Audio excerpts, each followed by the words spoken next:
નમસ્કાર દોસ્તો, આજે 14 ફેબ્રુઆરી એટલે કે પ્રેમનો દિવસ. આજની યંગ જનરેશનની યુવા પેઢીને આ દિવસનો બહુ ક્રેઝ જોવા મળે છે. હું એક શિક્ષક છું અને મારી નૈતિક જિમ્મેદારી છે કે હું યુવા પેઢીને સમજાવું કે પ્રેમ શું છે. કારણ કે આજનો યુવાન પ્રેમમાં કાં તો મરી જાય છે અને કાં મારી નાખે છે, કાં ડિપ્રેશનમાં આવી જાય છે અને કાં પાગલ થઈ જાય છે. એ તમામ યુવાનોને હું સમજાવવા માગું છું કે પ્રેમ શું છે. પ્રેમ એટલે પામવું નથી, પ્રેમ એટલે પારખવું પણ નથી, પ્રેમ એટલે જતું કરવું છે, પ્રેમ એટલે પરસ્પર માન અને સન્માન જાળવવું છે, પ્રેમ એટલે નમવું છે, પ્રેમ એટલે ખમવું છે. પણ આજના યુવાનો માત્ર આંખોથી થતા પ્રેમમાં જ વિશ્વાસ રાખે છે. ઇટ ઇઝ નોટ અ લવ. એ માત્ર એટ્રેક્શન છે. આંખોથી આકર્ષણ થઈ શકે, પ્રેમ નહીં. પ્રેમ માટે તો કોઈ પણ વ્યક્તિના હૃદય સુધી પહોંચવું પડે અને હૃદય સુધી પહોંચવા માટે એના ગુણોને જાણવા પડે, સમજવા પડે. તો આજના તમામ યુવાનોને જો પ્રેમ વિશે જાણવું હોય તો એને કોઈ પાશ્ચાત્ય સંસ્કૃતિ સુધી જવાની જરૂર નથી. ભારતીય સંસ્કૃતિ છે સંપૂર્ણ વિશ્વને પ્રેમ શું છે ને એ સમજાવવાની સશક્ત શક્તિ ધરાવે છે. ભગવાન શ્રી રામ અને સીતા ઉત્તમ ઉદાહરણ અને આદર્શ પ્રેમના પાત્ર છે કે 14 વર્ષ વનવાસ રામને થયો હોવા છતાં પણ સહધર્મચારિણી તરીકે ભગવાન શ્રી રામ સાથે સીતાજી પણ 14 વર્ષ વનમાં જાય છે. અને પછી પણ જ્યારે સીતાજીનો ત્યાગ કરે છે ત્યારે પણ લોકો સીતાજીને કહે છે કે તમારા પતિ શ્રી રામ છે એ તમને પ્રેમ કરતા હો તો તમને આ રીતે છોડી થોડા દેત. ત્યારે સીતાજી બહુ સ્વસ્થ રહીને કહે છે કે ના, એક પતિ રામે પત્ની સીતાનો ત્યાગ નથી કર્યો. રાજા રામે એની મર્યાદામાં રહીને પણ એની પત્ની સીતાનો ત્યાગ કર્યો છે.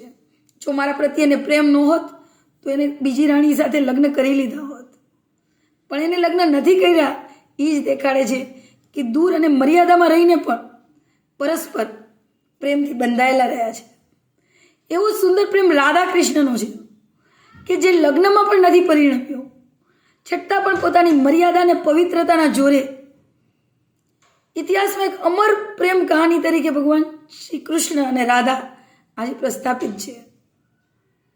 અવધૂત અને અઘોરી એવા ભગવાન શિવ કે જેનો શણગાર પણ રાખ છે, જેના મિત્રો પણ ભૂતનાથ જેવા છે, એને પણ સતી પાર્વતી જો ચાહી શકતી હોય તો માત્ર ને માત્ર એના ગુણોના લીધે જ એ ભગવાન શિવને પસંદ કરી શકે. અને ભગવાન શિવે પણ પોતાના પ્રેમને પ્રસ્થાપિત કરવા માટે અર્ધનારી નટેશ્વરનું રૂપ ધારણ કર્યું છે. આનાથી મોટી પ્રેમની વ્યાખ્યા કેવી હોઈ શકે? આઈ.કે. વીજળીવાળાની બુકમાં બહુ સરસ ઉદાહરણ છે કે જાપાનમાં હરીફરીને ભૂકંપ આવવાથી ત્યાં લાકડાના મકાનો બનાવવામાં આવે છે. એક ભાઈએ એક લાકડાનું મકાન બનાવ્યું, એમાં વચ્ચે પાર્ટીશન કર્યું, તો સુથાર દ્વારા ખીલી લગાવીને પાર્ટીશન થયું. 6 વર્ષ પછી એ પાર્ટીશનને જ્યારે ખોલવામાં આવ્યું ને તો એક ગરોળી કે જેની પૂંછડી ઉપર ખીલી લાગેલી હતી 6 વર્ષ પહેલાં જ્યારે પાર્ટીશન કર્યું ને ત્યારે, તો 6 વર્ષ પછી પણ એ ગરોળી જીવતી હતી. ત્યારે મકાન માલીને આશ્ચર્ય થયું કે આવું કેમ થઈ શકે? તો એની છુપી રીતે હિડન કેમેરા ટાઈપ એનું નિરીક્ષણ કર્યું.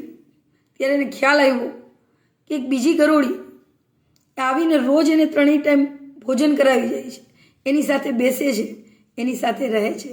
માટે 6 વર્ષ સુધી પણ પોતે ડગી ચગી ન હલતી હોવા છતાં પણ એ સરસ જીવી જાય છે. આને પ્રેમ કહેવાય. એક બાપા હતા કે જેના પત્ની છેલ્લા 6 વર્ષથી માનસિક રીતે અસ્થિર બની જાય છે અને હોસ્પિટલમાં દાખલ કરવામાં આવે છે.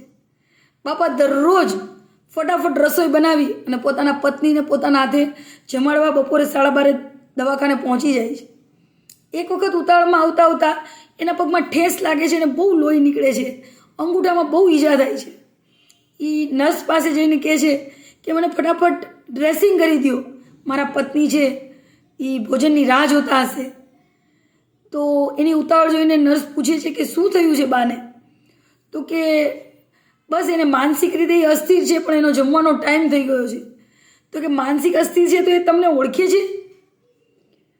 તો તો બાપા કે ના, એ મને ઓળખતી તો નથી કે તો શું ફેર પડે છે, તમે વહેલા જાઓ મોડા જાઓ, તમે કોઈ ભેગું ટિફિન મોકલી દો, શું ફરક પડે છે, એ તો તમને ઓળખતા નથી. ત્યારે બાપા કહે છે એ મને નથી ઓળખતી, પણ હું તો ઓળખું છું ને કે એ મારી પત્ની છે. આને પ્રેમ કહેવાય. આવી સરસ મજાની પ્રેમની વ્યાખ્યાને વ્યાખ્યાયિત કરવા આજના યુવાનોએ માત્ર આંખ પૂરતું એટ્રેક્શનને છોડી અને કોઈ પણ વ્યક્તિના ગુણો સાથે એને પ્રેમ કરવાની જરૂર છે. અને માત્ર ને માત્ર ભારતીય સંસ્કૃતિ જ એ પ્રેમને વાસ્તવિક રીતે ચરિતાર્થ કરી શકે એમ છે. તો તમામ યુવા પેઢી આંખોથી નહીં પણ હૃદયથી પ્રેમ કરવાની વૃત્તિ કેળવે અને તને પ્રેમને સફળ અને સુંદર બનાવવા પ્રયત્નશીલ રહે.